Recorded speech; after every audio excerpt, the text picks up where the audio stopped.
안녕하세요. 오늘은 창세기 23장에 대해서 나눠보도록 하겠습니다.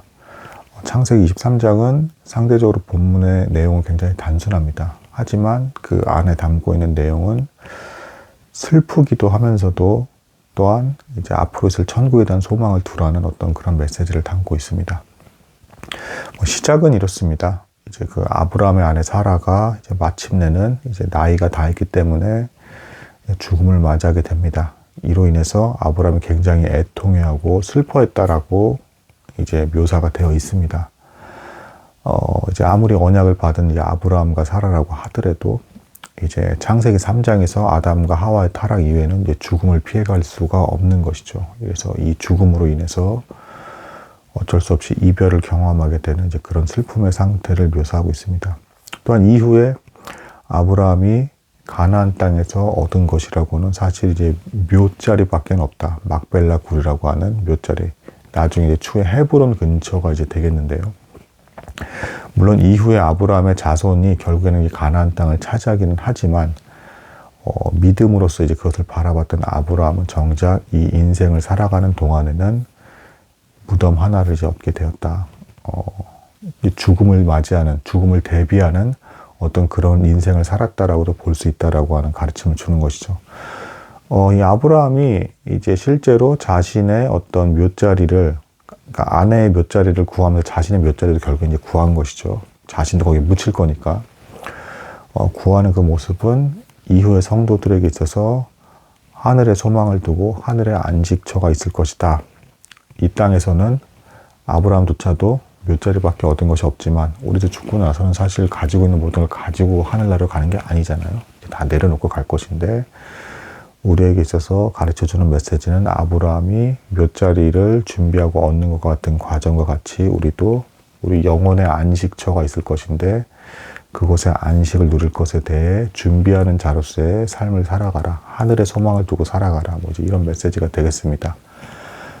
그런 영적인 의미 외에 이제 실제로 이제 삶에서 이제 주는 이제 교훈으로서는 이제 아브라함이 놀라웠던 점은 뭐냐면 스스로 이 막벨라 굴인데 이 굴을 살면서 자신은 나그네요 거르자요라고 해서 떠돌이라고 이제 묘사를 합니다. 그러면서 그렇게 표현을 하는데 이때 이제 그 근처에 이방 족속들이 다 모여 있는 상태에서 이제 땅의 거래를 하니까 이제 모여 있는 상태에서 이방 사람들이 아브라함에게 뭐라고 하냐 그러냐면 큰 지도자라고 부릅니다. 하나님께서 약속하신 것 중에 내 이름이 창대하게 될 것이다 라는 약속을 주셨는데 그 약속이 어느 정도 이제 이루어졌다라고 볼 수가 있겠습니다.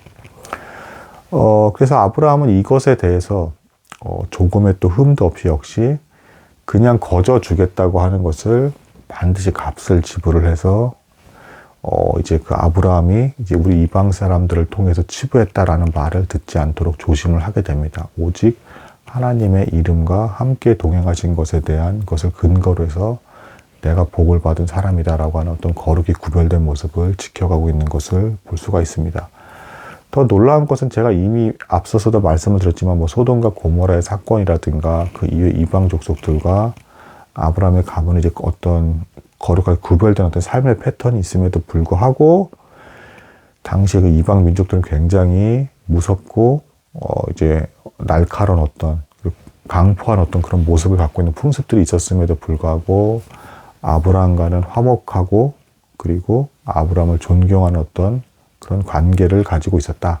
아브라함이 굉장히 주변에 하나님을 믿지 않는 사람들과도 굉장히 뛰어나게 대인관계를 잘하고 있었다라는 어떤 그런 본의 모습을 보여주고 있습니다. 그래서 우리 역시도 대단히 어려운 일이고 쉽지 않은 것이긴 하지만 그렇게 지켜가야 될 것은 지켜가면서도 또 믿지 않는 사람들과의 관계에서도 원활하게 잘 교류를 하면서 본이 된 어떤 모습으로 잘 살아갈 필요가 있다라는 어떤 그런 메시지를 주는 것이 되겠습니다. 하지만 어쨌든 핵심은 창세기 23장의 핵심은 사람은 죽는 것이고 남기는 것은 이제 결국에는 무덤 자리밖에 없는 것이고 그렇기 때문에 우리는 죽음을 준비하면서 살아가는 인생들이기 때문에 하지만 믿는 자에게는 천국이 있을 것이기 때문에 마침내 영원한 안식을 누린 천국의 소망을 두면서 거룩히 구별되이 살아가라.